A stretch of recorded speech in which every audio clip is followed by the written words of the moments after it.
everyone, and welcome to another video. I'm Simply G, and today I'm going to be talking about all of the manga and novels and everything else that I got this month, and there's a lot, so we're not going to spend time on this intro.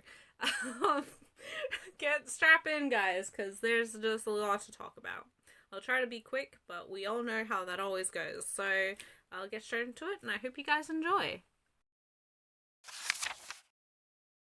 Start out with some odd little bits of merchandise. I have a couple postcards, two of which my good friend Rin from Rin Reads Manga on Twitter helped me get from a local place to her, which is in Southeast Asia, and a postcard I got thanks to Yahoo Japan. That one being this postcard illustrated by Kageki with this like made elf thing, and then the ones Rin helped me get are these printed postcards for our Not So Lonely Planet Travel Guide.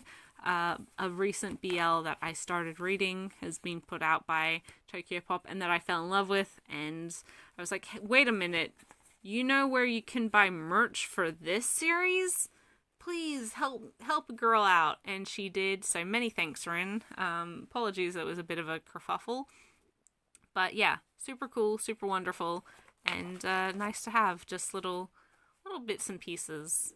Speaking of Rin, she is absolutely an enabler, because she's the one who let me know about these particular limited edition exclusive, manga exclusive art books. So the first one is very hard to find on its own. I found a decently priced copy with a copy of the Japanese book that it came with, and this is Foskia, a art book for Snow White with the red hair. So just a bunch of colored illustration for the manga, a ongoing shoujo, I guess royalty series. It's really good, and I love the series, and I love the artwork, and again, thanks Rin, I didn't even know this existed. This and the next thing, she's kind of more aware of what gets included in some of these limited editions, and so she enables me, she enables my spending, and it's a problem. But yeah, I was pretty lucky to find a copy at like okay prices. Not fabulous prices, but okay prices. Other one from a limited edition manga is the Kakaishi Art Book. This came with the final volume of the series. Another one with various color artwork from the series. I think this one also has the like original one-shot of Kakaishi at the back, which is pretty cool, pretty fun. You can see how certain characters, especially design-wise, changed. I love this series. I adore it. So when she heard about it, she's like, hey, do you know about this that exists? And I said, no, I do not. Why did you tell me? Now I have to get it. And then I got it. So again, thanks, Rin, but also, dang it, stop enabling me. We are bad influences on each other, to be perfectly honest. But yeah, the Kakaishi illustration book that came with volume 35. Speaking of Karumori, I also managed to get a complete set, complete as of now, set of her scribbles sketchbooks. These are included with Fellows or Harta magazine, depending on whatever time period is. These are, as the name suggests, just little sketchbooks full of Karumori's artwork. And I mean, I love her artwork. She's a phenomenal artist. And I had the first one and maybe like the third one already, but I found a lot sale with all of them, so I was like, yoink, that one's mine. So yeah, super duper happy to have all of these, because she's a great artist. She draws lovely ladies and lovely fashion, and just it's just fabulous. It's fabulous, and super happy to have. that Scribbles lot, I also got some other like Harta goodies that I didn't even know existed. Namely, this Harta a la mode color art book that's full of color artwork from various Harta series, including like Ran in the Grey World, Hakume and Mikochi, Haven't You Heard I'm Sakamoto, the other one, can't remember, Bride Story. Just some great pieces of artwork. I just didn't even know this existed. It's amazing what you can find on auction sites. So this came with it, and the other thing that came with it is this other like Fellows, which used to be what Harta was called, and this is full of illustration too, from all different series, Delicious in Dungeon, just whatever is in there, and I'm like, that's really cool. I love it. But this is all artwork done by other people in celebration for all the various series that are in there. It's pretty dang wonderful, and I was very lucky because I didn't even know those existed. Wow. This art book is Polaris by Mayoko, an artist I followed for quite a while. I actually found her artwork through Yuri on Ice fan art, but I love her style. It's really lovely, really cute. When I discovered, or when she announced that Pi International was doing an art book for her work, I was like, I must get that. And then I procrastinated, and so I kind of panicked because it's out of, like, you can't really find it many places anymore. But thankfully, my local Kinokuniya had a copy, so I snagged it whilst I still could. I just really love her style, and her use of color. Her merchandise is really cute too. I highly recommend her work, and obviously I like it enough that I bought an art book just completely of her work. So yeah, Mayoko is a great artist, and really cute style, and cool, really cool that she has an art book like put out by an actual publisher. That's pretty awesome. Quickly, I also got just the issues that I was missing.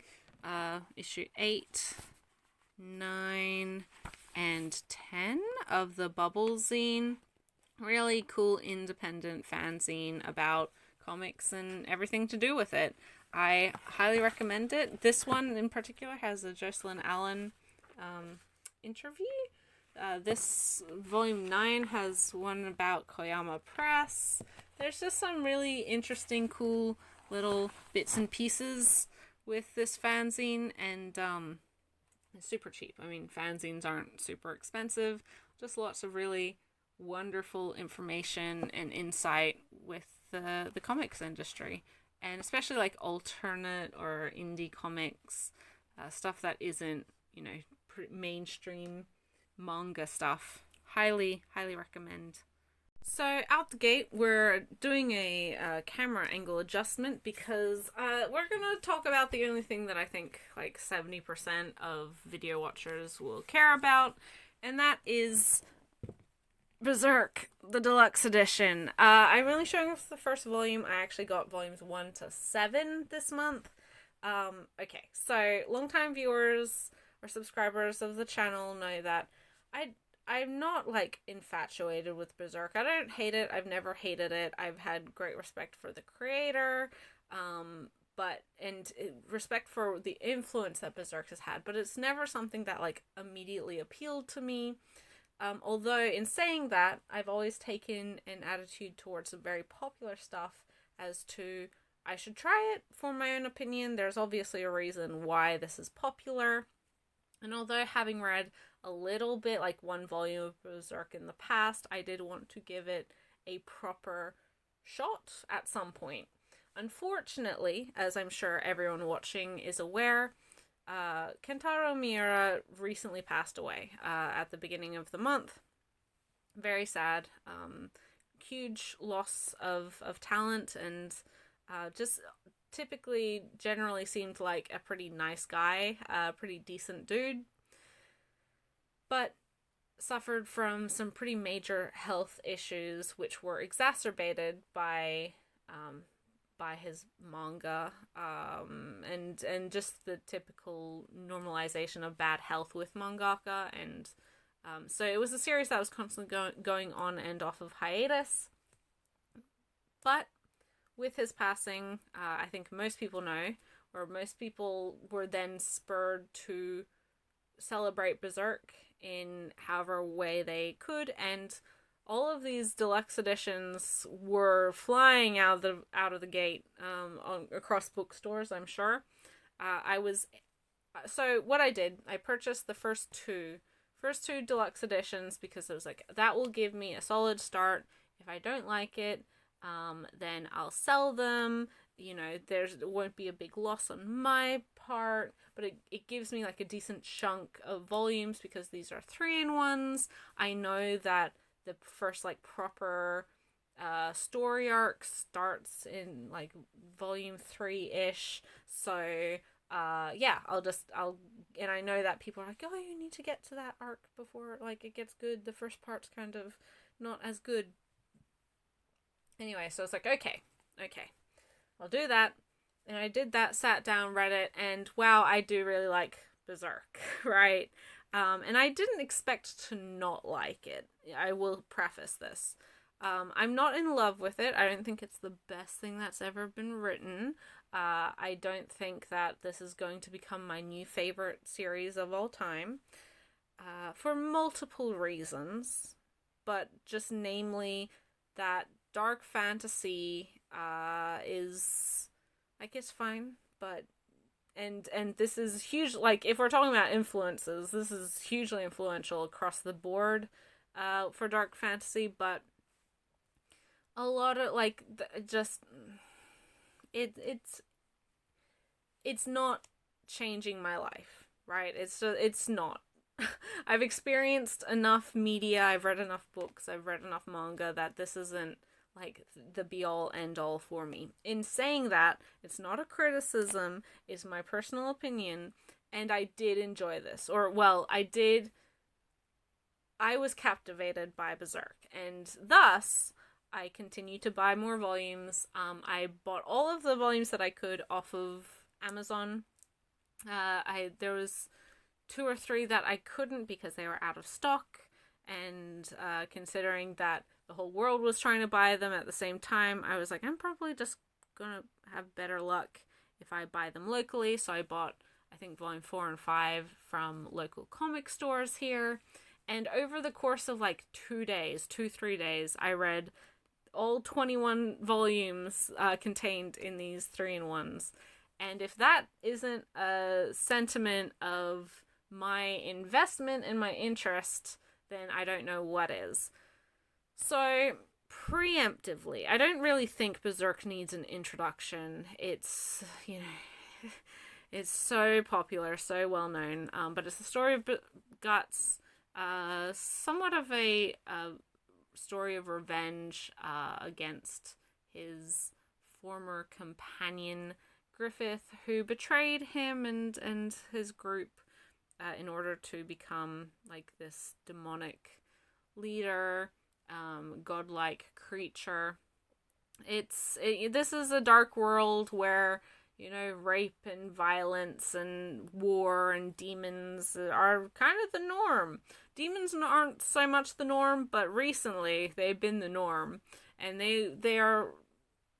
Guts is this tragic individual who is constantly beleaguered by these demons because he has been branded with this symbol here as a sacrifice for demons. And so every time it gets dark, every time it's, demon hour, they come out of the woodwork and try to munch on him. And so he's a cool guy with a big sword, and he fights them and wins. And so that's like the very shallow premise of this. He's trying to get revenge, and he's being followed, like he's a marked man, revenge, but ultimately that's not the reason I enjoyed Berserk. It's not the reason I would give to people wanting to try Berserk. So part of my issue with not reading Berserk up until this point is because a lot of the recommendations, or a lot of the reasoning behind the recommendations that I'd heard for this series were pretty unimpressive to me.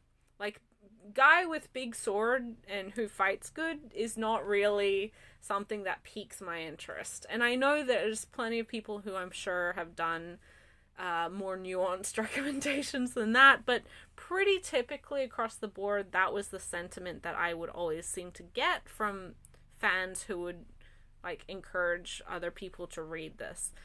And it, sadly, again, it wasn't until Miura's death that people were actually critically thinking about Berserk, retrospectively thinking about their own thoughts and feelings, and discussing some of the more interesting themes of redemption and hope and finding support systems and trauma and support from that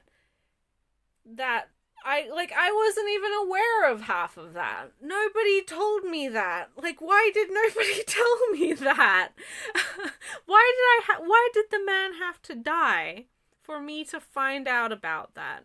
Why is that not, why is that recommend, like, those elements not first and foremost for everyone's recommendations? And I know why that is the case, because people don't think about that.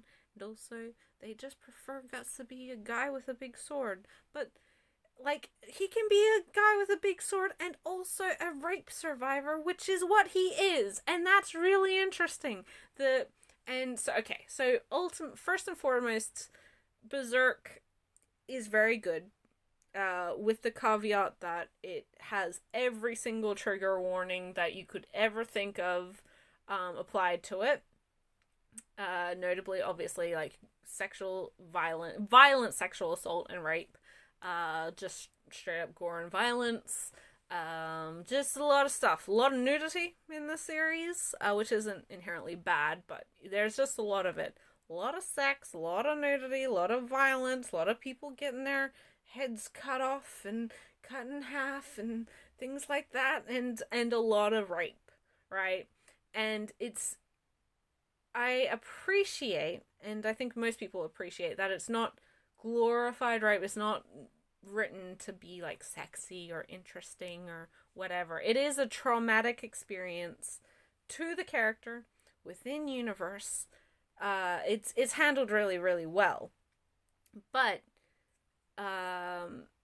also, I think some people don't like to think that their cool main character may have trauma around sexual assault, and so they don't talk about that part, which is sad, because they're reducing one of the most crucial elements of a character that they presumably love.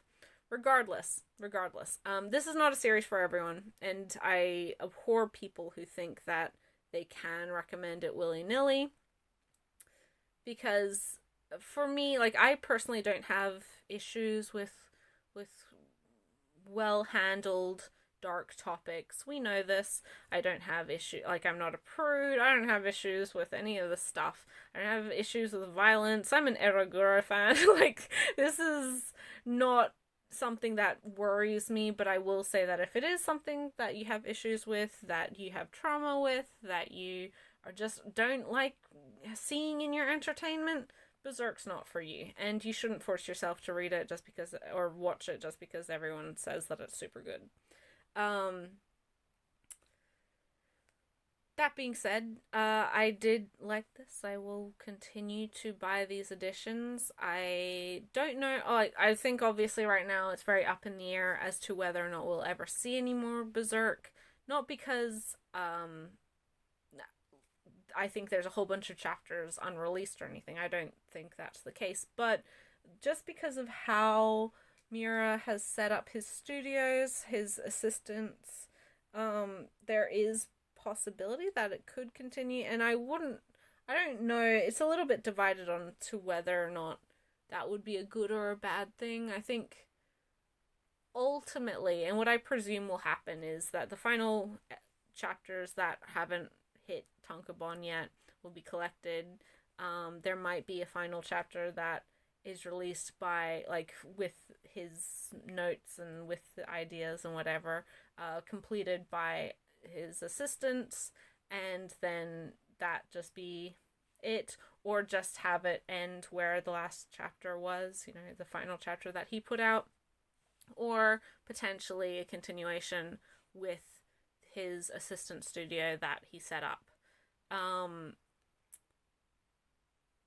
I would suspect the former versus the latter, but who knows, to be perfectly honest. And I think, although I'm only halfway through Berserk, this is definitely a story that's like more so about the journey than the destination. So the fact that it hasn't reached its conclusion doesn't inherently mean that it's bad. Obviously, it's not bad because the man died, right? Like, it's not that he just forgot and just never wanted to end it. It's like he literally died for his work. But I do think that, these sorts of stories, sometimes people feel upset or unfulfilled when it's a rushed or unconclusive ending. But it's more so about the character's growth and journey over the course of the series versus like, yay, we beat the thing, we found the guy, we did the woohoo at the end, right? I can't speak to the latter half of the series because I haven't read it. I will say that I love Puck. Puck's the best. And everyone's like, no, no, Puck is the best, and this series is really funny. Like, why didn't no one tell me it was so funny? I like a lot of the supporting cast. Like, Guts and Casca and Griffith are all interesting characters. And Guts, he's a really good protagonist. But if it was only them, I wouldn't like this series nearly as much as I do. Puck makes the series for me, to be perfectly honest. I love that little that little elf, right? He's great. And we've seen introduction for other side characters who I'm sure will stick around for a while as of now with the 7th Deluxe edition. And yeah. I look forward to more. Well, I spent forever talking about Berserk. We're just gonna keep going. I got another hardcover release. Another one and done complete volume release from Last Gasp, and this is The Strange Tale of Panorama Island by Soihiro Maruo.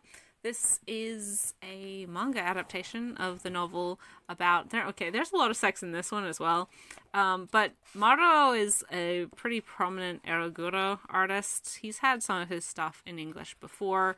This isn't as, like, bizarre, creepy, eroguro-esque as his other stuff, but man, is it... Like, it is definitely a thriller. This is a story of early Taisho period, wherein a struggling author finds out that his former university friend has died, and he's a very rich man, and they coincidentally looked identical.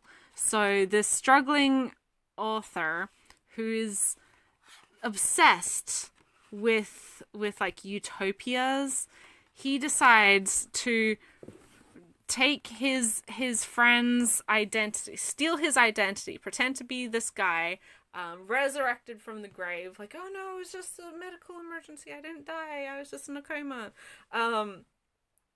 Take over his life, which means his money and his wife and all of this stuff, and create this crazy fantasy island called Panorama Island, where sex abounds and the unreal is made real and everything is possible. And it's just this utopia of crazy indulgence and infatuation, whilst also dealing with the paranoia that he's going to be found out by his friend's closest people in his life, i.e. his wife and family and whatever.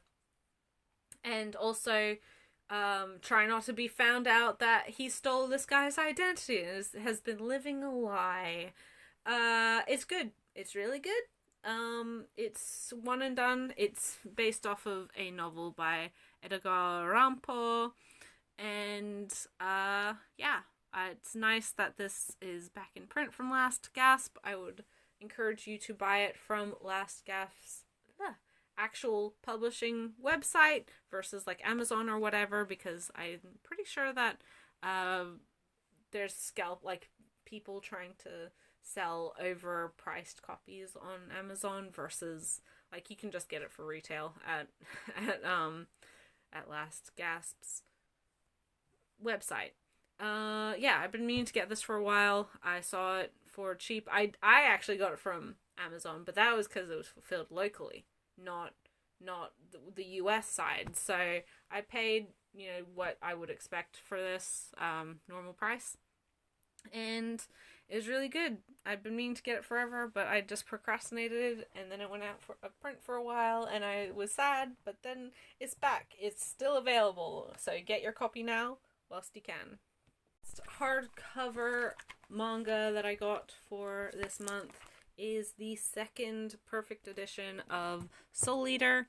This is Square Enix's re-release of Asushi Okubo's popular shonen title, Soul Eater, obviously. This is a series that I previously owned the N-Press volumes for. I sold them a while ago. I liked it, but like with all of Okubo's titles, I have issues, namely with like pacing and how fan service is utilized. And it's not that I dislike fan service, but I think that Okubo just like doesn't know how to incorporate it into his series without just grinding the entirety of the plot and any momentum to a screeching halt. It is actually to the detriment of the series. That being said, Okubo has really interesting ideas and premises. I haven't subjected myself to Fire Force just because I've heard the fan service is even worse than that one. But I just really like the kind of Halloween Town style of Soul Eater. This is a series I discovered through its anime adaptation. Probably unsurprisingly, it's one that I think a lot of people have seen or got introduced to first. But yeah, so Soul Eater is a action shonen about so it's set in this world where certain people can turn into weapons, and then those weapons can only be used to their full potential by individuals called Meisters. And in order to become to graduate, to become a death scythe, to become the best sort of weapon that you can, you have to get 100 souls of demon souls, and then one witch's soul, which is how you upgrade to become a death scythe. And so our main characters, Maka and Soul, are they're doing that. They think they've got their witch soul, but mistake, and they have to start from zero, start all over again. They've got a bunch of weird, wonderful friends with weird quirks, right? And Maka, she's a pretty diligent young girl who is very good at what she does, but she's a bit of a to her own detriment, she's a bit of a hard ass. She has the way that she wants things done. She doesn't have a lot of flexibility. Comparatively, her partner Soul, he's just a bit too. He thinks he's hot shit. He's not as hot shit as he thinks he is. But he is a cool scythe. He's probably the coolest weapon out of all of them, in my humble opinion. And it's about their partnership. It's about their friends. They they go to this weird school that's in the middle of the Nevada desert, run by the Lord Death himself. And then, of course, our other main characters are Black Star, who's like a ninja, and his partner Tsubaki, who's just a whole myriad of various ninja weapons. And then Death the Kid, who is the son of the principal, and his two twin weapons, Patty and Liz Thompson, who are both handguns. And they all, they all got their things. And it's fun. It's a fun time. I think throughout the course of the series, there's some really interesting stuff. I really like a lot of the main plot, a lot of the villains and things like that, a lot of the side characters. It's just really interesting. It's a cool world. It's very imaginative. And it has a cool aesthetic, a cool vibe to it. But man, when that fan service starts up, it just... Why? Why do you want to keep distracting us from the interesting stuff to show us some titty? Like, I just... Anyway, I namely wanted to try this new edition because I do like this series. For my complaints, I do like it, and it's a new translation from Square Enix, which is good because there's issues with the former translation, namely in regards to Corona, character who now in the new translation uses they them singular pronouns. Back when Yen released it, they did not do that. Singular they them was not as commonly used, and it was just a bit of a mess. But so this is a similar style to like the Full Metal Alchemist Full Metal editions. It's a Kanzenban re-release, and I like those. I think they've done a great job. It's a very similar quality as the Full Metal editions as well. Hardcover, very glossy archival quality paper, updated translation, color pages, etc., etc. I think there's 15, 18 of these perfect editions, Kanzenban editions. It's originally a 25 volume series in singles, so I get about like 1.5 volumes per book. And yeah, I mean, I don't know how I think we'll probably get the Solid or Not Kanzenban as well, but certainly not as popular of a title. It's an okay spin-off. Certainly not in the same style as the original. But regardless, yeah, I picked this one up. I've had 3 for a little while, and I've had 1 for even longer. The reason I didn't have 2 was because my local comic store didn't have it. So I bought it online, and it finally arrived. Some more one-shots. Really exciting, interesting little book from Glacier Bay. I have actually reviewed this on the channel already. Recommended it. I had the digital edition. I was waiting for my print edition, and it finally arrived. Yay! International shipping, screw you. But this is Dear Sara, 1997 Summer by Ohuton. And this is a pretty interesting, like, it's got artwork and then diary-esque entries. This is a short little book. Cute. Oh wait. Pretty little cover as well. But this is a short little book about one summer in 1997. A young boy during his summer vacation comes across a teenage girl, sitting at a bus stop. And he's like, "Hey, what are you doing here?" And she's like, I'm waiting for someone." And so over several days, he keeps seeing her there, and they talk, and they grow closer. And yeah, then one day she disappears, and he never sees her again. And so it's his summer diary documenting that, and then jumps forward in time to many years in the future, in where he's kind of never forgotten this mysterious girl that he once knew, or had a brief brush with in the past. And it's so good. is so good. I'm not going to say any more about it. I do go a little bit more into details in my actual recommendation video, which you can find on the channel. I'll link it in the description below as well if you're interested. But it's short, so I don't want to like give away all of the secrets. But buy it. Buy it. Buy it. Support Glacier Bay. They put out amazing titles. Support them. It's super great. Go buy it. A interesting anthology. I actually bought this from the Toronto Comics and Arts Festival website, the TCAF website. And this is Popokomi, an anthology of manga translated in English. It originally released in Japan. Just of unusual indie little comics manga in the same style as like Glaiolia from Glacier Bay. They also have a volume 2 which was released with TCAF this year, which I bought from Glacier Bay, and so I'm just waiting for my copy to arrive. I haven't read this one yet, so no real opinion on it yet, because I'm just waiting to get volume 2 and then I'll read them together. Not that there's like any continuous storyline, that's not how anthologies work, but I'd just rather read them back to back, I think.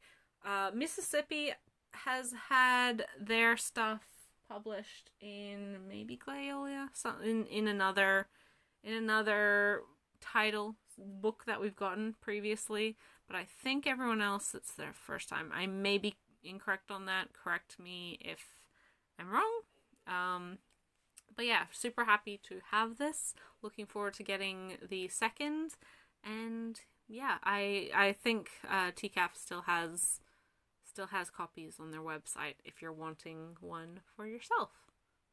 So we have a real oddity, one that I don't think a lot of people are aware even exists, and I wasn't aware that it existed up until like early in this month, and that is the single volume complete book of Reptilia, put out by IDW, the comics publisher. This is a Kazuo Ume's title.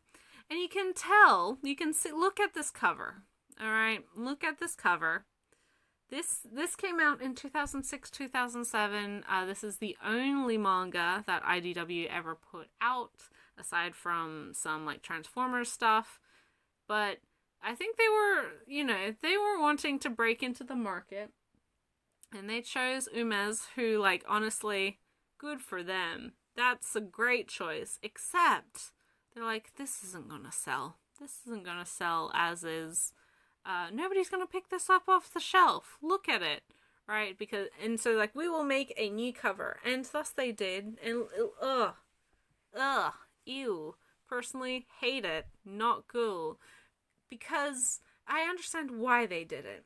I just hate the fact that they felt they needed to do that. But I also understand that they didn't think that in 2007 people would want a cover with this sort of art on it. Shoujo horror especially is not like super duper popular in general, but you know, it's this sort of very retro dated style is not the smash hit sellers that people hope for when they license manga, typically, especially in this mid-2000s period. In saying that, I loved this book. This is great. It is very hard to find it though, so I can't recommend you buying it because it's so out of print. I was able to find a copy for like decent price and have it shipped for like a very low amount. And my copy is not in perfect condition. It's got like some cover issues and spots and stuff, but it's perfectly readable. Like, it's not, that's not a complaint. I've gotten books in worse condition than this.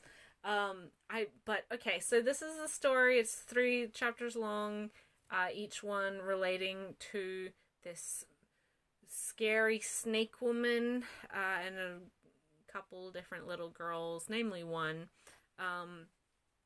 But yeah, like, basically it's just this girl her mother's in the hospital, and then one day her mother comes back from hospital. She's all good, but she's been taken over by this creepy, scary snake lady who eats eggs whole and has, can bite and inject venom, and in doing so create minions, and now she's trying to turn this little girl into a snake lady herself. It's good. It's creepy. Umeza's stuff, personally, I think is really, really good at the horror. It's just like unsettling and weird. You may be more familiar with his much more popular work and more recently released work, The Drifting Classroom, which is great. Just gotten a re-release from Viz. And yeah, I mean, I really liked this. I'm glad that we are seeing, this isn't a recent release, but I'm glad that we're seeing a bit more diversification with horror manga outside of Junji Ito, because all respects to the man, but I'm not a fan of his manga. I don't find them scary, for one. And they're not that interesting to me personally. I want more Umez. Give me more Umez and anyone else, right? It's so exciting that we're getting some horror stuff, classic horror stuff from like Starfruit Books, which is phenomenal, amazing news. Congrats, guys. It's just, yeah, as a horror fan, horror comics fan, not a horror movie fan, but as a horror fan and fan of supernatural, creepy, weird stuff, more, please. More. I will buy it. I will support you. And this was really good. Pick it up if you can find a copy that is cheap. Don't pay out of print prices for it. Speaking of out of print creepy books, although this is much less creepy, much more mild of horror than the previous, I also found a copy in fantastic condition, actually, locally, of Kitaro by Shigeru Mizuki. This is Jordan Quarterly's original collected volume release of this classic children's horror series. Since then, they've released 7 normal tankobon collected books of Kitaro adventures, but from my understanding is that there's no crossover over any of the books in stories. If you don't know anything about Kitaro, he is Shigeru Mizuki's pride and joy. He's the last of the ghost clan. He's a little ghost yokai boy who acts as a go-between between humanity and yokai, and is basically like a Goosebumps episodic little kids comic about a creepy monster, and maybe it's causing problems for humans. Maybe humans are causing problems for the monster. And Kitaro says, "Oi, cut it out," or "Hey, keep doing what you're doing." And that's it. That's the series. I love Kitaro. Mizuki, thanks to Kitaro, is basically like the grandfather of any sort of supernatural yokai manga ever to exist. So much so that actually a lot of the yokai that he creates, just straight up invented, has now been incorporated into actual folklore and yokai myth in Japan, which is super duper cool. Kitaro is a very well-known, iconic character in Japan. Every decade there's a Kitaro anime, ever since it started. So we've had an anime adaptation every 10 years since the 60s. And even, today, there was one in 2011, which I have on disc. The most recent one was the 2018 series, which was great as well. It had its misses, but it was so good, overwhelmingly good. He's just a creepy little boy. He's not creepy, but he's a creepy little scary little monster guy. And yeah, again, it's a kid series. It's not actually scary. It's in the same level as a Goosebumps or whatever. And I love it. I was so amazed I was able to find a copy of this. And welcome to the collection, Kitaro. I do hope that we see more from Drawing Quarterly for this series, because I do love the normal like Tankaban releases. I would like to see more though, because I will buy it. Drawing Quarterly. I already own a lot of Mizuki's anti-war manga. I will buy his Kitaro stuff. That's the stuff I want. Yeah, try Kitaro. It's a classic. If you don't want to try the comics, definitely give the new anime a shot. It's pretty dang good. And still relevant. Last, like, one and done series volume that I got this month is actually, it's a prequel to a ongoing series which has just started being released in English, and that is of course Kageki Shoujo The Curtain Rises by Kumikosaki. This is a 3-volume omnibus put out by Seven Seas about a bunch of girls who want to join the Takarazuka Review, become Takarazuka actresses, and our main character who wants to become the like top star of the troupe and play Lady Oscar in The Rose of Versailles, right? I admittedly am not like super involved with Takarazuka. I have my good friend Ray from Whimsical Pictures to explain things to me because she is into it. Like over the last several months, she's kind of fallen down the rabbit hole with Takarazuka, which is great because I am vicariously experiencing it through her. But so she knows like all of everything going on. And thanks to my recent education in this topic, I am more aware of the ins and outs of Takarazuka and the culture behind it, and the fan base, and how the internal politics, things like that. So I am now more informed about the specifics of this sort of thing than I would have been prior. But I really liked this.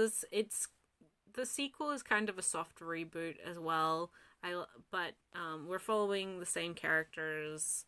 They're all really interesting. If you're not aware, Takarazuka are all female acting troupes, and therefore they put on like stage productions, typically musicals, that wherein every role is done by a woman, performed by a woman, and to be the there's 6 or 7 different troupes, and there's a top star of each troupe and like a top female star, quote unquote, or the top woman, and then like the number 2 male role or actor.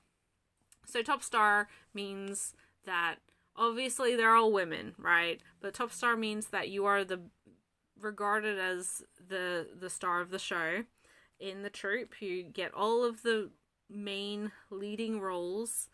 You're guaranteed the main male role in any production that they do.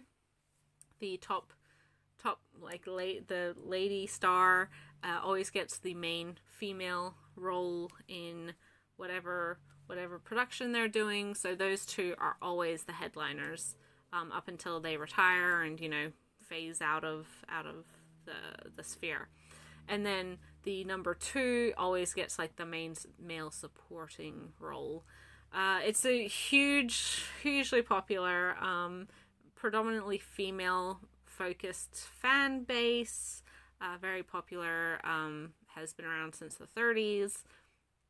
I have experienced, again thanks to Ray, the Po Clan Takarazuka performance, and it was good. I liked it. It was a lot of fun. If you're into theatrical productions and musicals and things like that, it's very as to what you expect, but man, they go all out. It's quite fun.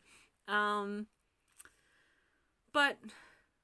Rose of Versailles is a very popular show, and Oscar is like everyone loves Oscar, and so if you play Oscar, it's kind of you know, you're very fortunate and you are super popular. Unfortunately, our main character in this manga, she's a little bit unsuited to be a top star. She's a bit too tall, she's a bit too whatever. But she's following her dreams, damn it. And then we also have another character who was kind of an idol, or she's had a following, like personal popularity prior to her joining this whole culture, and so she has her own issues. It gets quite dark in regards to certain topics and themes. I mean, idol culture in general, but also like stalking and eating disorders and self-harm, things like that. So fairly, like, I don't want to say expected elements, but I think any female dominated performance space kind of goes hand in hand with a lot of those issues. So it's fair warning to anyone who's wanting to try this. It's good. It's a solid little prequel, and I look forward to continuing it with the sequel. Another book, I guess, quote unquote debut. This is a very, very old book. A 3-volume series put out by Comics One. Very unusual, a little unexpected perhaps, but this is Joan by Yoshikazu Hiko. Apologies. The same creator as probably more people are familiar with Gundam The Origin, that manga put out by Vertical. This is a manga reimagining, retelling of the story of Joan of Arc. Full color comic, flipped, perhaps, as you can tell. I don't know 100% that it's flipped, but I would also, I mean, it does read left to right, so it's probably flipped, right? Like, maybe it was done purposefully this way. I don't know, but it wouldn't surprise me. This is the era of when comics or when manga was flipped, just by standard. Very hard, difficult series to find. It's very out of print. I think this first came out 2000 and I don't know. We'll see. Very, very long ago, like early 2000s. I'm gonna say between like 2001, 2005-ish, 2001. So this is a very old, this book is 20 years old, right?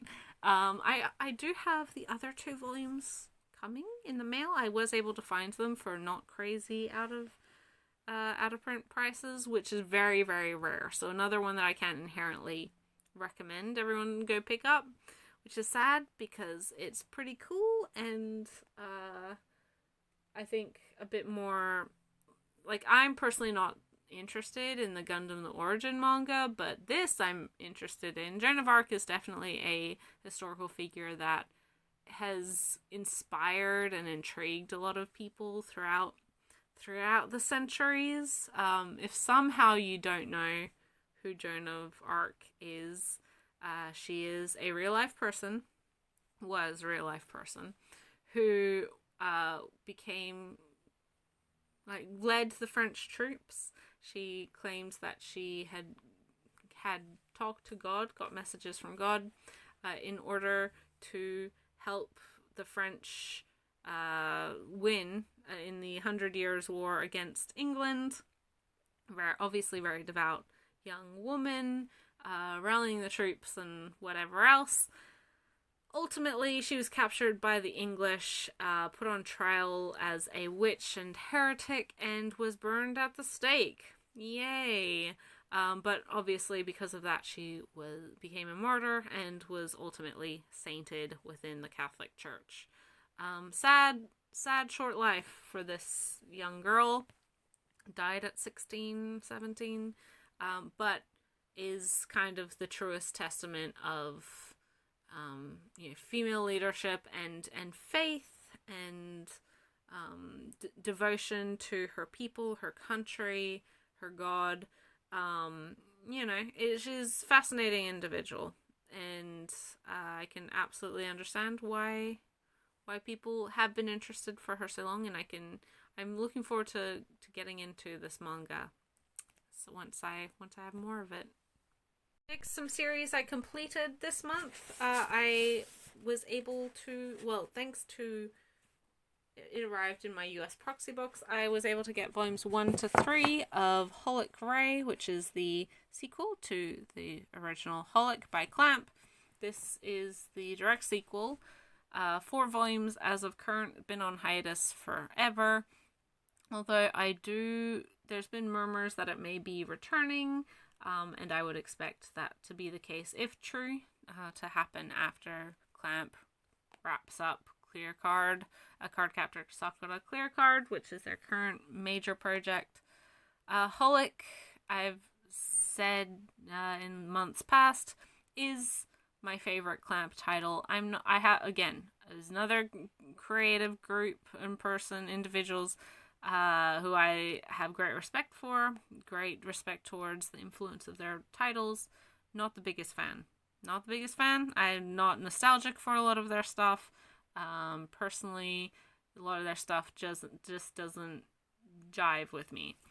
In saying that, Holic is one I would consider their best work, and arguably a lot of even dedicated Clamp fans have said to me that it is their best work. This and like X overall. And I can definitely see why it has a bit more substance, a bit more storyline, whilst also not like completely jumping the shark and going off the rails comparatively to like Tsubasa. It doesn't get too overly entrenched in all of the multi-Clamp universe that is their series and what they tend to be. I love Holic. I watched the anime. It was very early on in my anime career, and it just kind of stuck with me, especially because I think having reflected on it over the last couple months since having read the manga, I do think that the anime is the first time that I was introduced to Japanese folklore and yokai and supernatural elements. I've always been a fan of like myth and folklore and fantasy and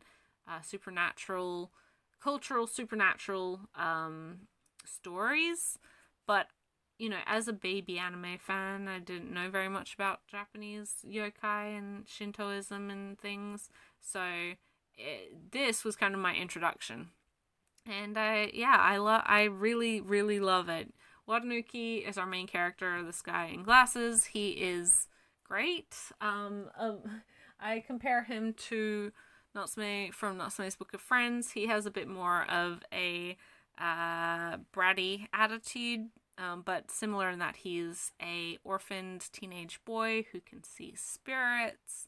But unlike Natsume, who moves to the country and heals through the power of a fat cat bodyguard and friendship and connecting with yokai, he wanders into a shop run by this mysterious woman, Yuko, who is on the covers here, who is a dimensional time witch who promises him that she can heal him or fix him from his ability to see spirits, but only in trade for something of equal value. He becomes her gopher, pretty much, and starts helping her with her various jobs, helping people with wishes and things that they want done. Very, very, very, very, very good. Love it. And as I said, my favorite of the Clamp stuff, which is perhaps not a surprise, knowing my tastes and proclivities. I have finished this as well. I do have the 4th volume already. Really good, but dang, does Clamp like to leave their readers on cliffhangers? Yikes, guys. Why? I recommend the original, and by extension, I recommend this. It's very good. Series that I completed this month, and I can't talk about in great length because I haven't read it yet, is the second and final volume of Mermaid Saga by Rumiko Takahashi. This is her horror short story collection. Takahashi is most well known for all of her very popular Shonen Sunday Shonen magazine, Shonen titles. Inuyasha, Ranma 1/2, Urusei Yatsura, etc., etc., etc. She still has stuff coming out. Mao and Rine was previously her work. Very well known for like long running gag action comedy romance series, to which I enjoy. I really enjoy what I've seen of Ranma. Urusei Yatsura is a good time. I've never really I've never dived into Inuyasha, but you know, it was hugely popular. Wouldn't surprise me to its popularity. But they're all long, quite repetitive, and just not a huge amount of shelf space for me to dedicate to them. Having known about this and having had this one recommended, and it only being 2 volumes with these omnibus releases, I was like, okay, I absolutely will pick this one up. And this, alongside Maison Ikoku, are probably the only Takahashi titles I will own, just because, again, they're shorter and a bit more to the point comparatively to some of her other stuff. But I look forward to getting into this one. Can't really say much more than that. On to ongoing manga. I haven't read this one, but it's the newest volume from Kodansha of The Witch and the Beast, an ongoing dark fantasy by Kosuke Satake about these two on the cover who are part of like this mysterious foundation who keep witches and others like supernatural issues, whatever, in check, but they also have their own personal motivations. This gets quite violent. It has quite high action. The 2 main characters are pretty interesting, pretty mysterious, and it's just all around a great time. It's a dark fantasy with like a European feel to it. It very much feels like a fairy tale comparatively to like a supernatural ghost story or anything. Probably helped by the fact that it is mainly focused on witches and very European settings. It's good. It's a solid series. Really enjoying it. Really interested in these main characters. Look forward to more. I can't speak to specifics of this volume, but the previous volume wrapped up the arc that it was doing, so I look forward to jumping into a new story with this one. A month of manga full and creepy supernatural things. If I didn't have the most recent volume of Matsure's Phantom Tales of the Night, this is volume 7, put out by Yen Press. I love this series. I mean, I wax poetic about it every time there's a new volume. This is a story about a mysterious innkeeper who, in exchange for your deepest, darkest secrets, will allow you to stay at his inn. The first volume or so seemed quite episodic insofar as like there'd be a different guest and, you know, blah blah blah, introducing you to the main and supporting cast. But now there really isn't a lot of characters that aren't recurring characters. We're diving a bit more into each of the members of the cast. We're getting into a little bit more of the specifics, and it's really good. It's really good. I love the art style. It's so atmospheric.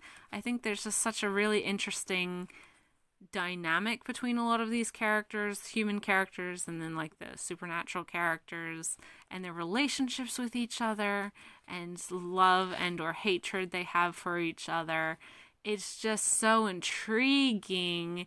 It's got that underlying tense atmosphere that any good like supernatural thriller would have. And man, oh man, if I don't just love. This is absolutely a series exclusively written and licensed and released for me.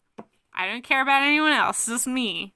And if you also like it, then you're cool. We can be friends. Yeah, great time, love it. Always looking forward to the new volume of this particular series. I also got the most recent volume of Naoki Urasawa's Asadora, Volume 2, put out by Viz. This is an ongoing series about this girl called Asa and her life. She's a daughter of many children. She's like one of the middle children that always gets forgotten. But one day, she gets kidnapped mistakenly. Someone thinks she's a daughter of a doctor. And there's a massive storm outside. Once she kind of like gets out of this situation, she sort of befriends, kind of opens up this kidnapper who tells his story of desperation. But once they emerge after the storm, they find this town's like almost completely destroyed. Half of it's underwater. She doesn't know what's happened to her family, what's going on. And so there's been this massive natural disaster. But could this natural disaster actually have been Godzilla? Could this kaiju attack? We don't know, but there's some very heavy suggestion that maybe it is. And so I think a lot of the story is going to be following her life, and how she's grown up, and all of those things, but also like in a world with kaiju that people like aren't inherently like aware of because other stuff is going on. But I mean, I dig it. I'm interested. I'm intrigued. Urasawa's good at creating an interesting mystery, and I don't come from a family of people who are like interested in monster movies. I've never really watched any kaiju stuff, even like the modern Godzilla stuff, just not my thing.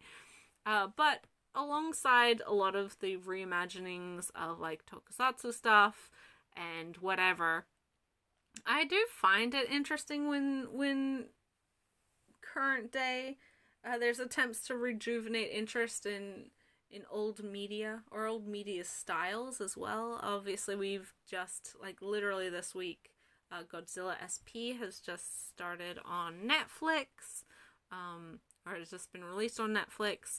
Stuff like SSSS Gridman and Dynazenon, and even like Samurai Flamenco, which is just a big love letter to Super Sentai stuff and Gatchaman crowds. All of those, like, I dig. They have their problems. I haven't seen Godzilla SP yet, so I can't speak to that. All the rest of that stuff, they have their issues. But I also love just how they so lovingly embrace everything that those shows were.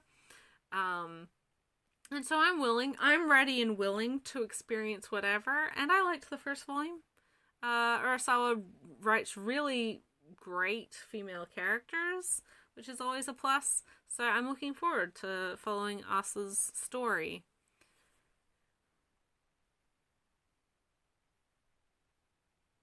We have not one, but 2 Fumi Yoshinaga titles released this month. Is it my birthday? Why is so much good stuff happening to me this month? Also, like, some really bad stuff happened to me this month. But manga-wise, I'm living the dream. So first up, we have the penultimate volume of Oku, The Inner Chambers by Fumi Yoshinaga. Completed series in Japanese at 19 volumes.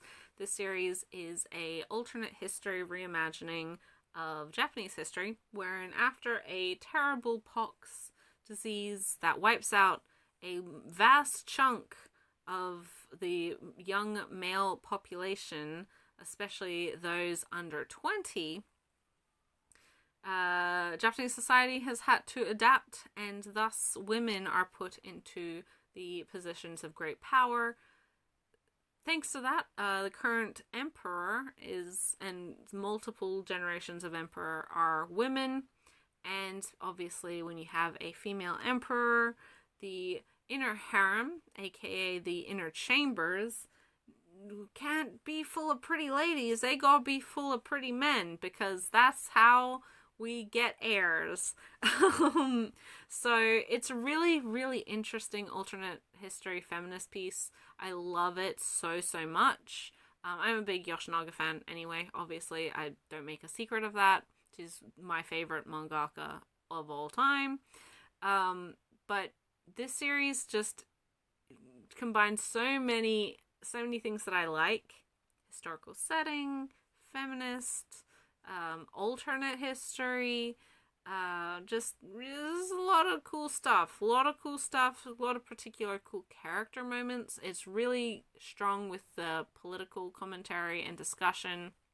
If you're a fan of anything with a high level of political intrigue and tension, then this one may be for you. It's pretty good.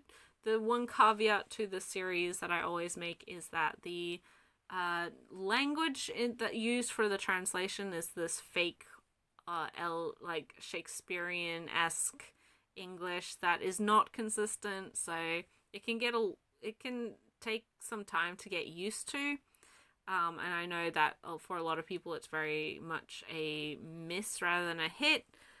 For me, after a certain period, like once I get into it, I'm like, okay, yeah, no, I'm fine reading this. But I know it can be off-putting for a lot of people, which is unfortunate because it is so good, and I highly recommend it to anyone who's wanting something a little outside of the norm.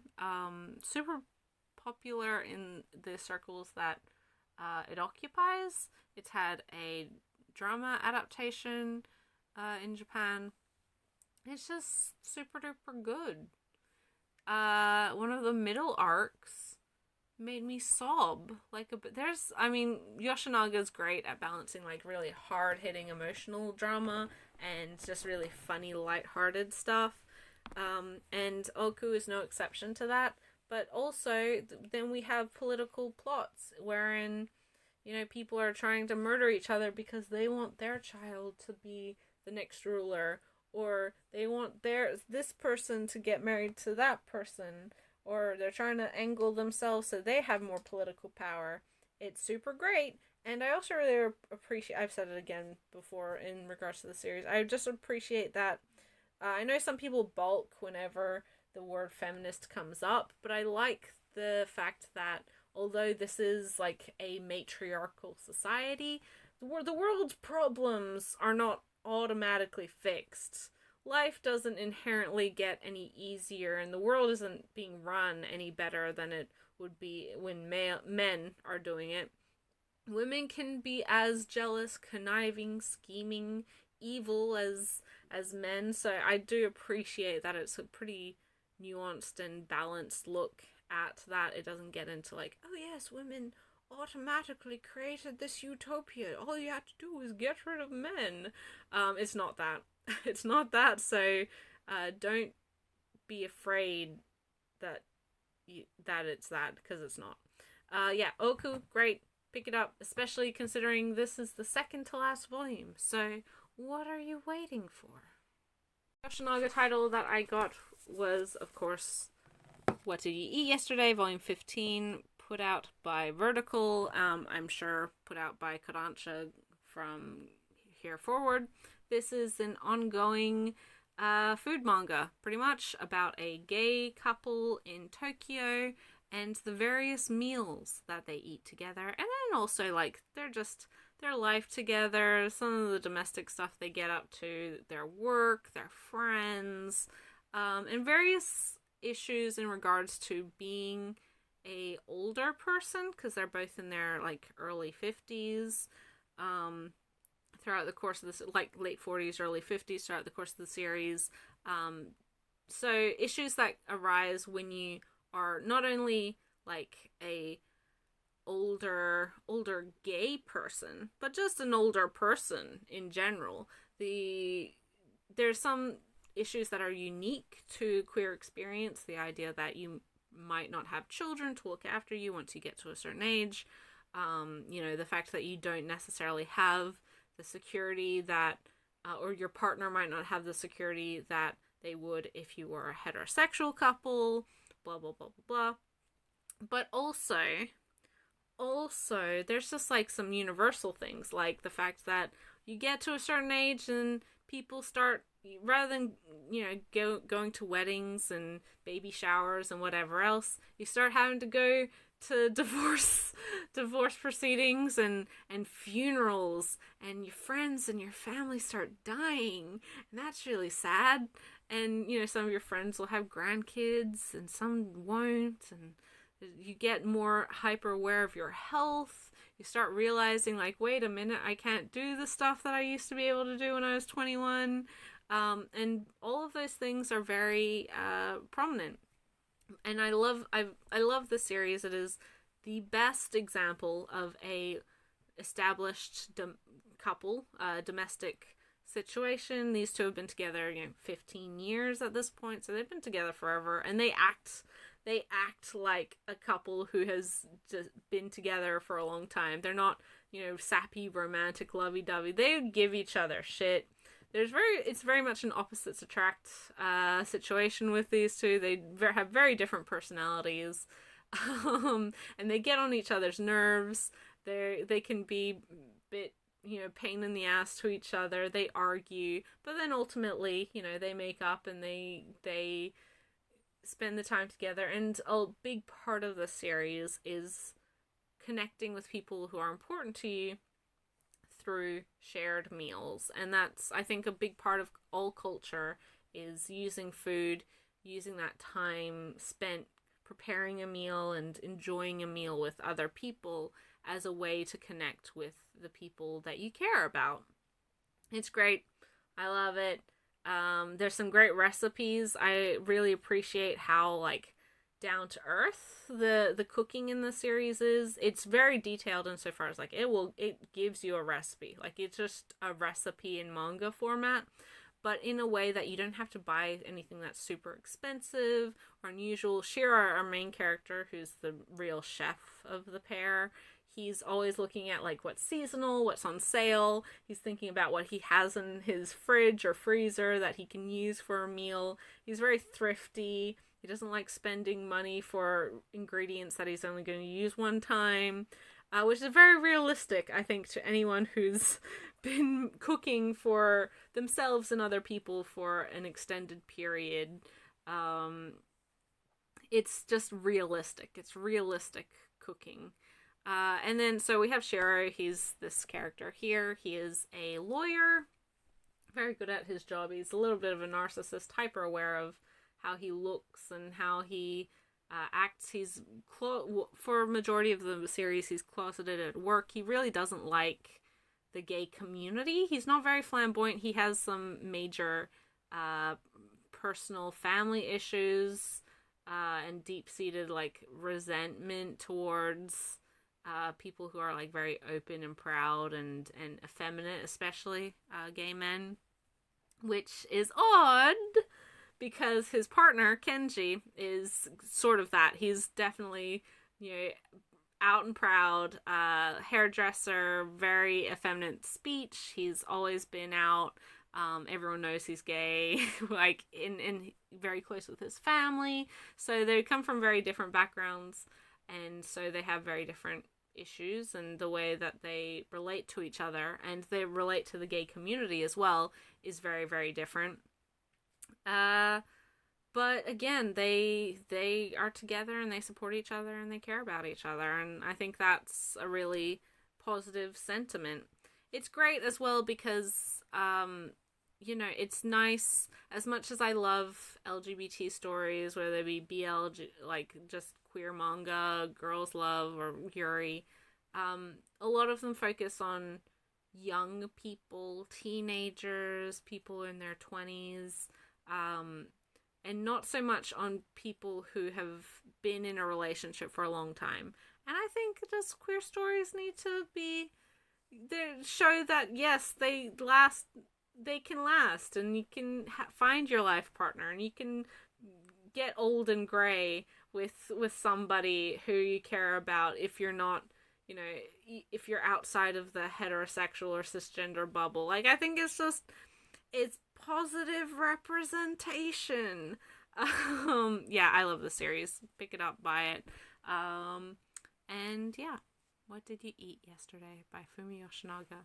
Moving into the rest of my large trim manga, we have a whole bunch. We have a theme here, which is romance. We have the latest volume of Perfect World, a maybe ongoing, maybe complete in 11 volumes series by Rie Aruga about a couple, one guy who's in a wheelchair, girl who is not. They knew each other in high school, reconnected at their anniversary, in which this woman, discovers that her crush from high school has had a accident and now has a spinal injury and is in a wheelchair. And it's their relationship. It's really sweet, really lovely, quite romantic. I appreciate the fact that it never shirks away from the kind of sad or upsetting or messy parts of physical disability. It's not just a gimmick for, a manga, and it really explores the impact that physical disability can have on a relationship, not just for, the able-bodied person, but also the person with the disability, and how that changes their perception of being in a relationship and what they want from a relationship, or the suitability of a relationship. It's super duper good. I can't say that it's not like pretty cliche. It has all of the romance drama aspects that you can expect for this sort of josei, but it is dang good, and I just really love it. Support it. It's really lovely. And I think it's just really nice to see some positive representation and more diverse representation in manga. It's pretty good. We have some volumes of Love at 14, 7, 8, and 9. These is an ongoing series put out by Yen Press about two 14-year-olds who puberty hit them a bit early, so they're a bit taller, a bit more mature looking, and they act more mature around their classmates. But secretly, they're still, young, immature goofballs. They've known each other from primary school, so at the beginning of the story, they are kind of each other's confidants, where they can act their true self. They don't have to maintain this act of maturity like they do when they're around their classmates. And, feelings develop, they start dating, and it's just about that. There's some side couples that I'm a bit leery of. I'm not leery of it insofar as, like, I can absolutely believe 14-year-olds would have, like, a crush on their teacher or, like, the pretty lady they see on the bus. It's when things get reciprocated that I'm like, let's not do that. That's not very good.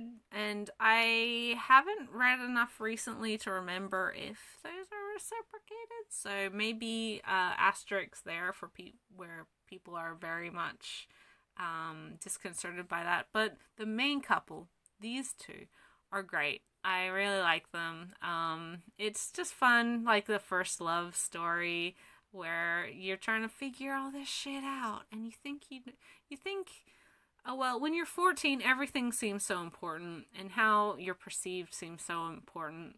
And for these kids, they're trying to maintain this particular perception from their classmates that they've got their shit together. No 14-year-old in the world has their shit together, right? That's just not how things work.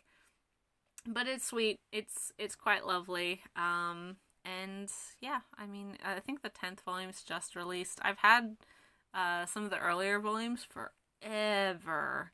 And these three were on sale for very, very cheap. Way back in the day. This is a long time ago. I was reading scans for this, so that's why I was like excited when they announced the license for it, and I picked up 2-3 volumes, and then had it on hold for a while. Just really fell in priority.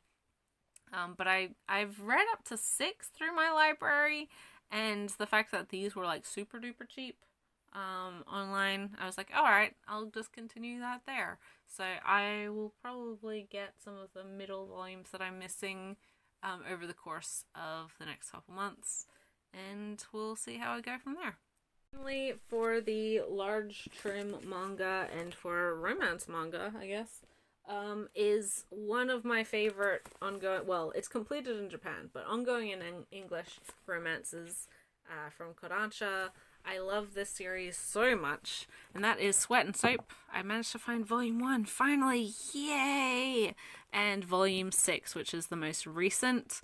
This is the series of this couple here, a woman who's like hyper aware of how much she sweats and she doesn't want to smell, so she is very vigilant about the products she uses, lots of soap, lots of deodorants and things like that, and her smell catches the eye / nose of one of her co-workers, because she works at this company that makes the soap that she loves, but she catches the attention of one of the product designers at her company. She's an accountant, so they'd never really met before, and he's like, wow, you smell great, and I make some of these products, and I need help, inspiration for this upcoming project. I'm not really sure what I'm going to be doing, so if you could help me, that would be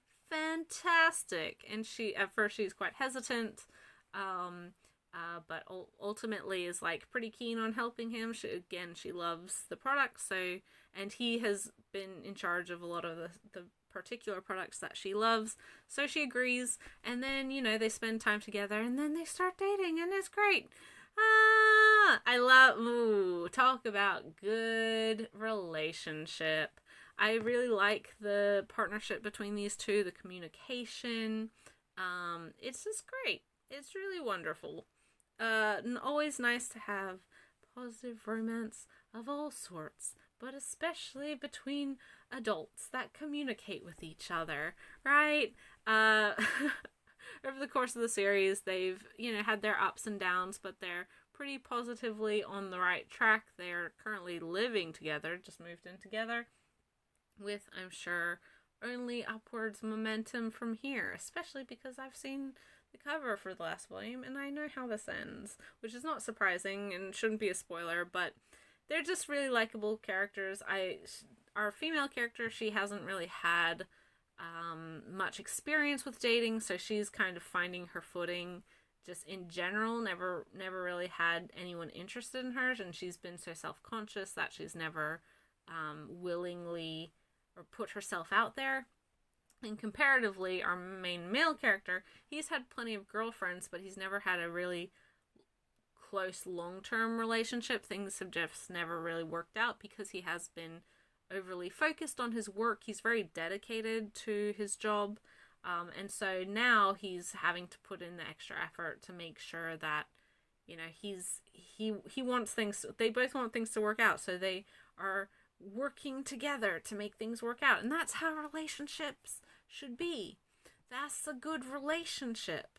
It's wonderful reading these two, and pretty well handled discussion or breach of the idea of like fetish and personal interest. Our main male character is very into smell. He's very attracted to our main character's smell. The discussion of fetish and kink is really healthy in that as well. And because she is a self-conscious about how she smells and her being really sweaty, but he loves it, and she's like, well, I guess he loves it, and so now I need to kind of be more comfortable with those things and with that part of him, and it's really sweet. It's really good. It's really good. Absolutely wonderful. I can never wait for the next volume because it's just that good. It's that good. We have ongoing, I guess, small or standard trim manga. First off is Volume 2 of Keep Your Hands Off Eizouken by Sumito Owara.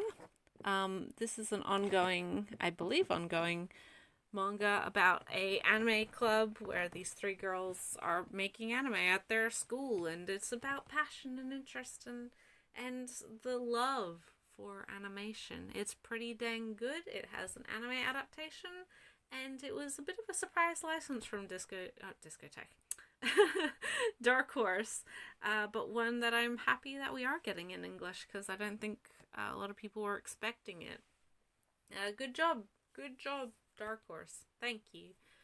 Next is the second omnibus release of Kurasagi Corpse Delivery Service, meaning that I have all of these omnibus editions. You can tell this is also like a misprinted cover. One of the layers of white is not in line with anything else, which is not an issue. Like, that's not a complaint. I think it actually looks pretty cool, but just, I guess that's why I found my copy for retail price versus the crazy out of print pricing that seems to be plaguing this release. But this is a dark comedy, thriller, mystery, horror, supernatural series about a group of university students who have founded this group called the Kurasagi Corpse Delivery Service, wherein they find dead bodies, corpses with no identification, speak to them, find out who they are, and deliver them to wherever they want to go, whether that be their family, whether that be a certain area, place, in exchange for monetary reward. It's very good, not for the faint of heart, super pitch black dark comedy, right? And can be very gory, gruesome, ghoulish if you're not one to want to see even illustrated depictions of decomposing human bodies. It's not a super easy series to recommend, but it's a lot of fun. Despite that, it can be very dark themes, murder typically. There's a lot going on, suicide as well. There's a lot going on. There, as I said, there's this supernatural element, and some of our characters have kind of inhuman powers. Our main character is a psychic. He can channel the voices of the dead through touching them. They have a dowsing specialist who can recover dead bodies just through his dowsing materials. And then we also have a channeler, a guy who can speak, channel the voice of aliens through his sock puppet, which is a bit absurd. And then we just have like some normal people. We have our hacker, who's the information specialist, and their kind of forensic medical individual as well, who she's kind of looks at all of the corpses and figures out cause of death and stuff like that. Really, really good. Really hoping that Dark Horse continues this one. They have promised it. Who knows when we'll get Volume 5? Hopefully sometime in the nearish future. But at least with this, I can actually continue these omnibus releases that I already have, because I do have 1 to 4 now. Another penultimate volume with this one, we have Volume 10 of Suilarun, The Girl from the Other Side by Nagabe. This is an 11-volume series about a young girl and her monstrous associate, master, parent, guardian, and perhaps a world wherein this, I guess it's a disease, illness, some sort of, if you get infected by it, you turn into a monster yourself. And Shiva, our main character, human character, is the only one who seems to not be affected by this, despite living in the outside and living with one of these inhuman monsters herself. It's very good, very sweet, very much a found family, lovely, warm, heartwarming series with a bit of like child of prophecy and superstition in there as well. It's very, very good, very folksy, like folklore esque. I love it, and Nagabe is great, even though they keep trying to convince me to be furry, and unfortunately it's sort of working. They have an agenda, and they're very good at pushing it. But the girl on the other side is wonderful, highly recommended, and yeah, again, another penultimate volume. Definitely check it out whilst you can. Then we have the most recent volume of the case study of Vanitas, Volume 8 by Jun Mochizuki. I can't speak to what happens in this particular volume, but this is a steampunk historical French setting wherein vampires live amongst humans, and our main character, Vanitas, is able to help vampires from going crazy from this particular affliction through his use of the power of the Book of Vanitas. It's very, very good. I really enjoy this one. If steampunk historical Paris with vampires doesn't sell you on the premise, then it's not a series for you. I did enjoy her previous series, which was Pandora Hearts. This one, comparatively, I would say is even better. Like, from the get-go, it was fantastic, whereas Pandora Hearts took a little while to find its feet, in my opinion. But yeah, always really exciting whenever we get a new volume of this, and it's fabulous. I love it.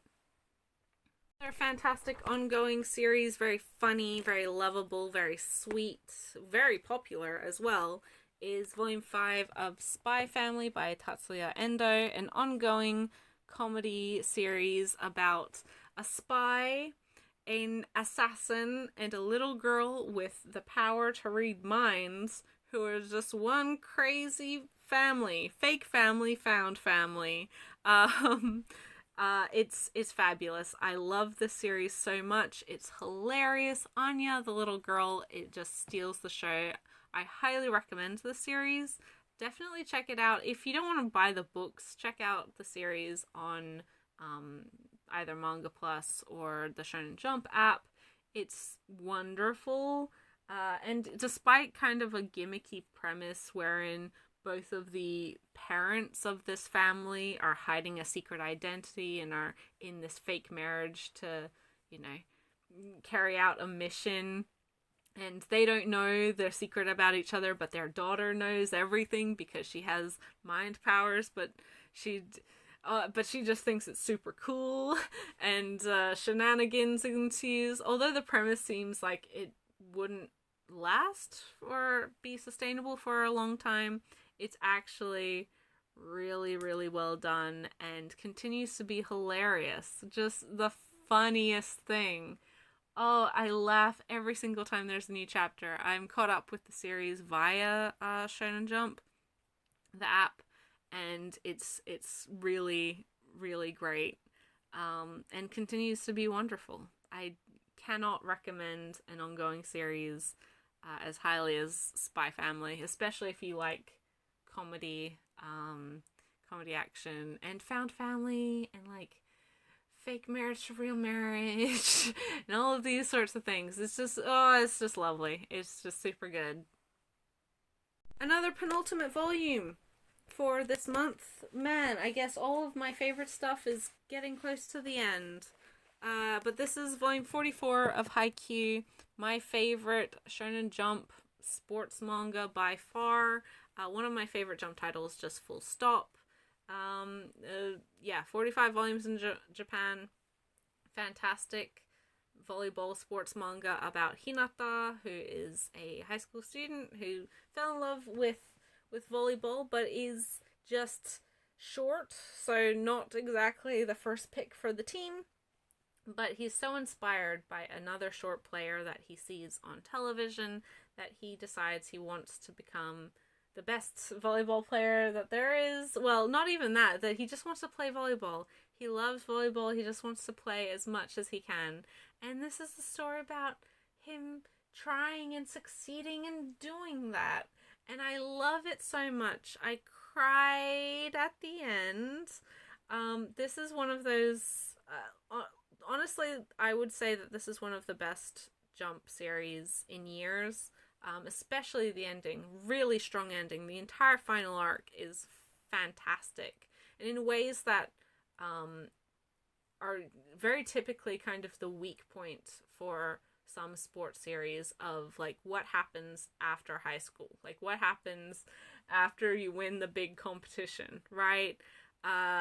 This is a very positive, hopeful, celebratory message and exploration of these characters, and I love all of them. All of them are, there's so many characters, so many like teams, and all of them are so memorable. They have such great personality, and you really are rooting for them. I cannot recommend Haikyuu enough. I don't really need to push it. I think most people are aware of it. Even if you're not a sports fan, even if you've never played volleyball, I would encourage you to try it because it's just that dang good. Darn it. Hinata's wonderful. Kageyama, his rival character, slash the other main protagonist, is also great. All of them.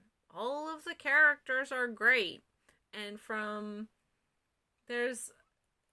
it's wonderful from the beginning, right? It really captures your attention, and it's just good comics. Like, it's not reinventing the wheel. It's not doing anything new. It's not a series that is uniquely original, but it executes every single part of itself so perfectly, and that truly is the sign of a good story. If you can take well-worn and proven tropes and perfect them and execute them in the same way that Haikyuu has, you're doing things right.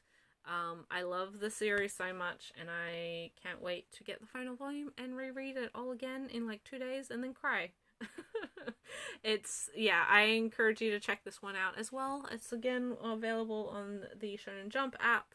Give these boys a chance to fall in love with, because they're great. They're just such goofballs. Finally, for the quote-unquote normal manga, another Jump title and 2 volumes of this one, we have volume 4 and 5 of Chainsaw Man, a complete but technically ongoing series from Tatsuki Fujimoto. Part 1 is over, which was released in Jump, and you can read the entirety of this on the Shonen Jump app. There's one chapter that you can only read on the website because of inappropriate content for the app, but otherwise you can read it on Shonen Jump. It has had an upcoming anime coming out later next year, I would expect. It's super unlike pretty much anything else I've ever seen in Jump, very outside of the norm, which is a good thing. An interesting thing. It's not inherently a good thing, but it is done really, really well. I enjoy Fujimoto's manga a lot. I think he utilizes shock value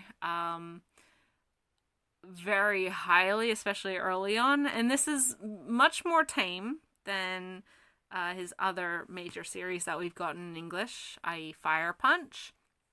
But it still does have a lot of just like wildly weird and potentially triggering elements to it. There's not like incest and bestiality in this one, but there is some other stuff, and you're like, viscerally that's really gross and weird, but I kind of jive with it. It works with just exactly what the aesthetic of the series is, and Chainsaw Man is superbly unique. Comparatively to Haikyuu, as I said, which isn't unique really at all. It's just a phenomenal execution of established tropes. Chainsaw Man is it's not unique in of itself, but it's unique to what this magazine typically produces. And I think Fujimoto just has such a strong sense of self and the stories that he likes telling. And for as much as there's like hyper violence and gross out humor and juvenile idiocy, and you know, our main character, he's just a 15-year-old who wants to touch boobs.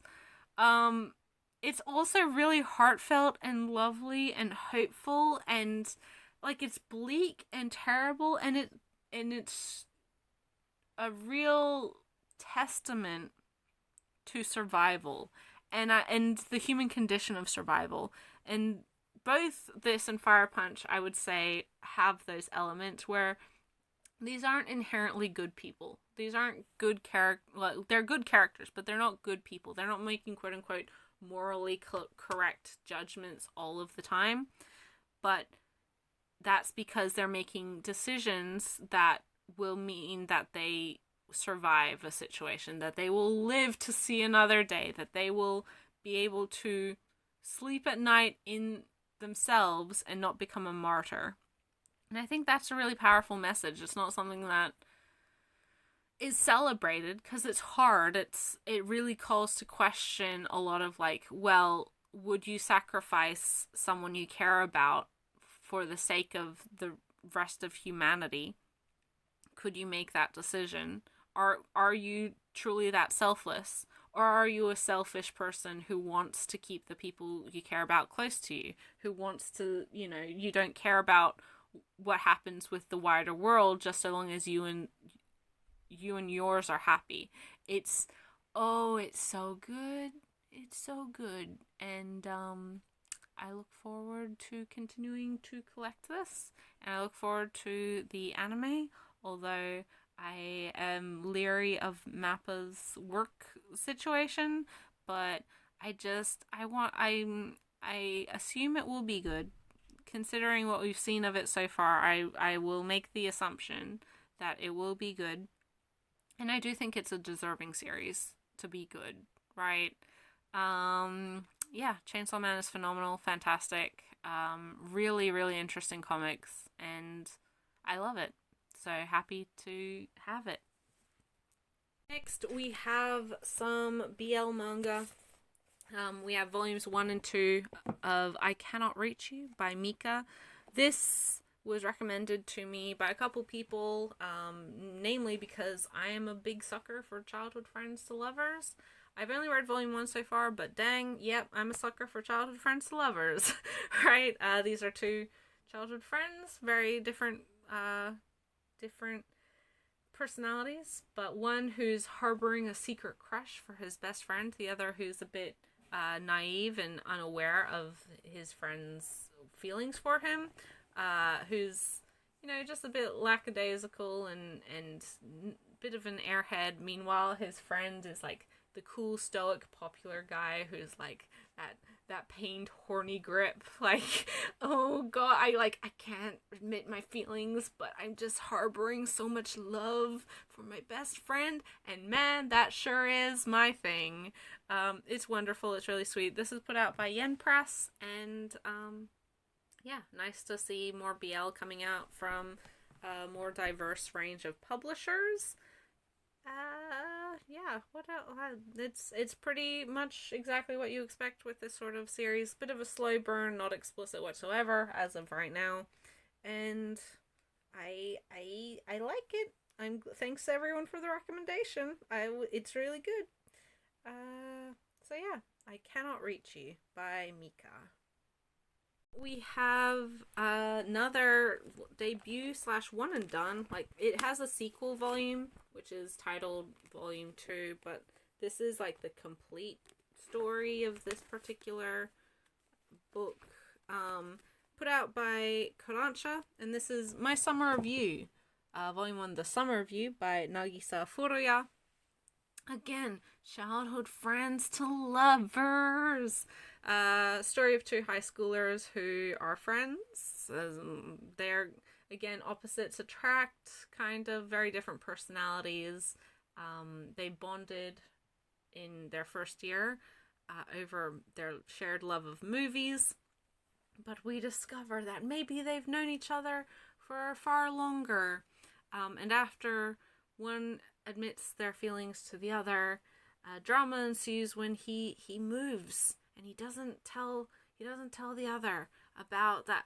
And it's good. It's good. I really liked it. Can't wait for volume 2. Yeah. I mean, it's nice to be saying that there's really good BL out there, because there is. And highly recommended to anyone who this premise sounds interesting to you. And again, satisfying, kind of wraps it up in a single volume. We have that confession and like everyone happily, we're dating by the end. And I hope volume 2 goes into a little bit more of them in a relationship after the fact. Yeah, I mean, pretty expected, and I was very happy with it. Thanks, Kodansha. Finally, for manga, we have the 3rd volume of, I think maybe this is complete in Japan, maybe not, I don't know, but this is Yu Toyota's Cherry Magic 30 Years of Virginity Can Make You a Wizard. A really, really sweet manga about 2 co-workers, one who is a 30-year-old virgin, and on his 30th birthday he gets the magical power that whenever he touches someone, he can read their mind, which is a bit of a pain in the butt until he accidentally brushes up against the hot, popular co-worker, Prince of the Office, and he discovers that said co-worker has a big fat crush on him. And it's really sweet and lovely. This is such a good series. This volume, we have a change in the relationship, which is really wonderful. So I'm excited. I'm excited for volume 4. Cannot wait. It's so good. It's so good. You need to be reading this if you're a BL fan. Yeah, just really, really sweet and lovely and wonderful. And cute. Of course, it's not just manga that I got this month. I also got a couple light novels. The first one being the first volume of Durarara SH by Ryogo Narita, spin-off / sequel of the main Durarara series. I haven't read this, don't know really anything about it. I think Izaya's sisters, the Orihara sisters, are in this, as well as a bunch of other characters, still set in modern day Ikebukuro. I think Celti's been missing for a while, which is one of the like major motivators for in this series, but aside from that, I don't really know anything about it. But I'm a big fan of Narita, so it was sort of a no-brainer for me to pick this one up, and I can't wait to read it at some point when I have the time. The novel that I got this month is the second / sequel / spin-off, maybe, of J.K. Haru is a sex worker in another world. This is Summer Ko Hiratori wrote this. And I love the original J.K. Haru is a sex worker in another world. It is one of my favorite isekais, one of my favorite light novels, full stop. Despite the title, give it a chance. It is phenomenally good. Although warnings for sexual assault and rape, which is a sad reality of being a sex worker, unfortunately.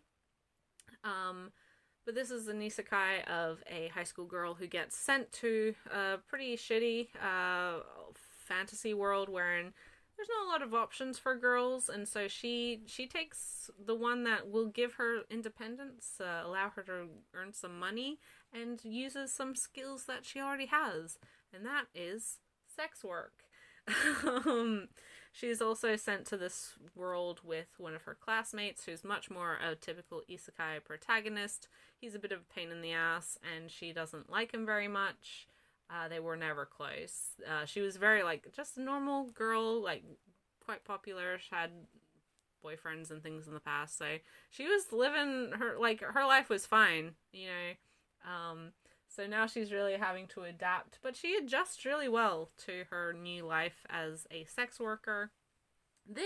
In saying that, this volume is not so much focused on her, but on everyone around her. The other girls at the brothel she works at, this guy that she was sent to this fantasy world with. And I really like this book in particular for his story. He really grows up and gets a chance to evolve and mature as a character over the course of this book. And I think that's really lovely to see, because in the first one, you really he's very pathetic, like loser isekai protagonist, and from Haru's perspective, like, you know, there's not much to like about him, to be perfectly honest. But I think you really gain a perspective in this particular volume when you do have the chance to spend time with him, of like, yeah, he's lame, and yeah, he's an idiot, and like thinks that he's going to be brilliant and really buying into all of the bullshit, like wish fulfillment of isekai initially.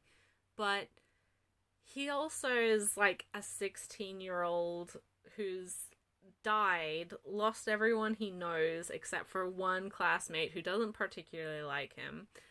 He knows nothing. He's never had like a close friendship, or he's never had a girlfriend, anything. So he tries to take the opportunity, and again falls into the wish fulfillment bullshit of a lot of isekai. He's like, yes, I will be the hero, but very quickly realizes that like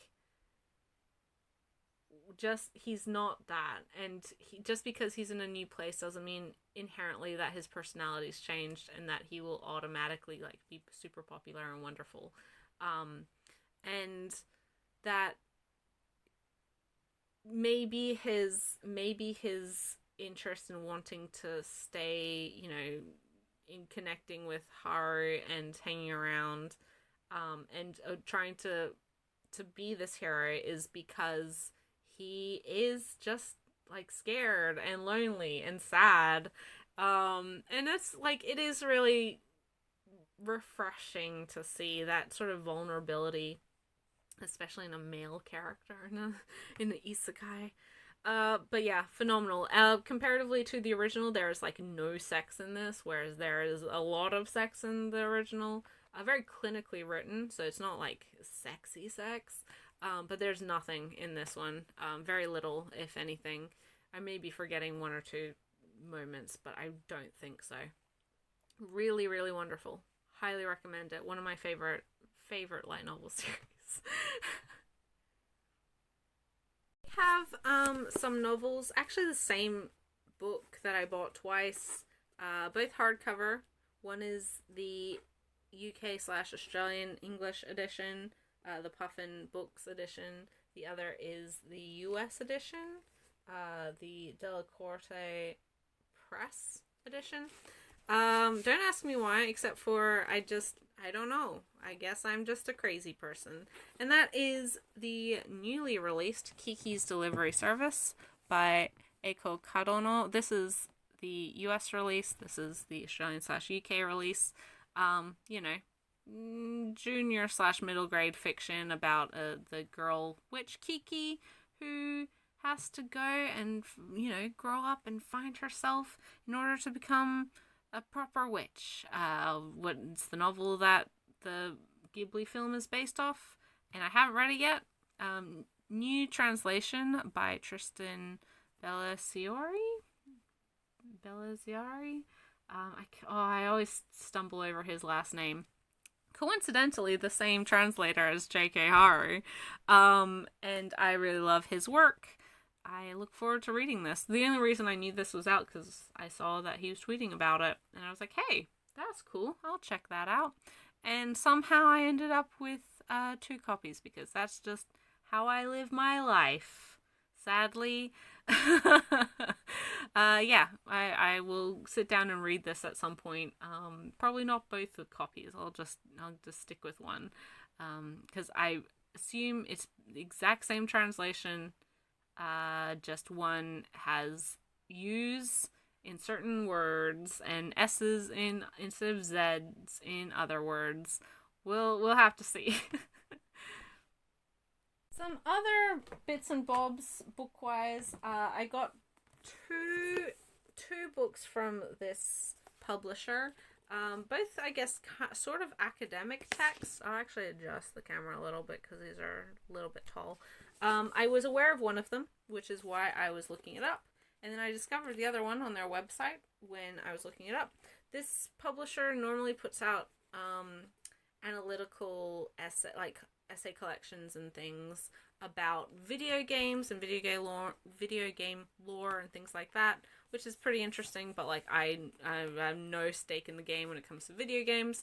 But the one that I was aware of prior, and the reason I was looking it up at all, is Berserk, Written in Darkness.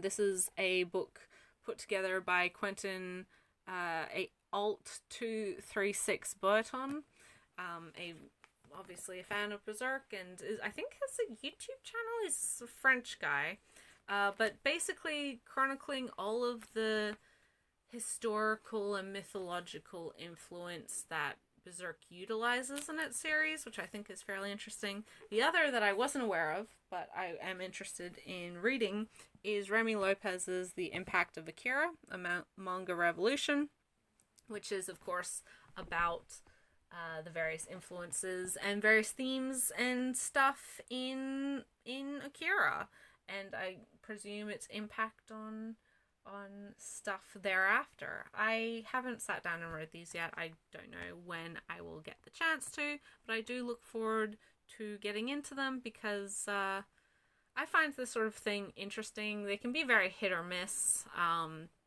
You know, anyone can put a book out, especially if you label it as an academic text. But these are nice releases, and from what I flipped through, it looks pretty,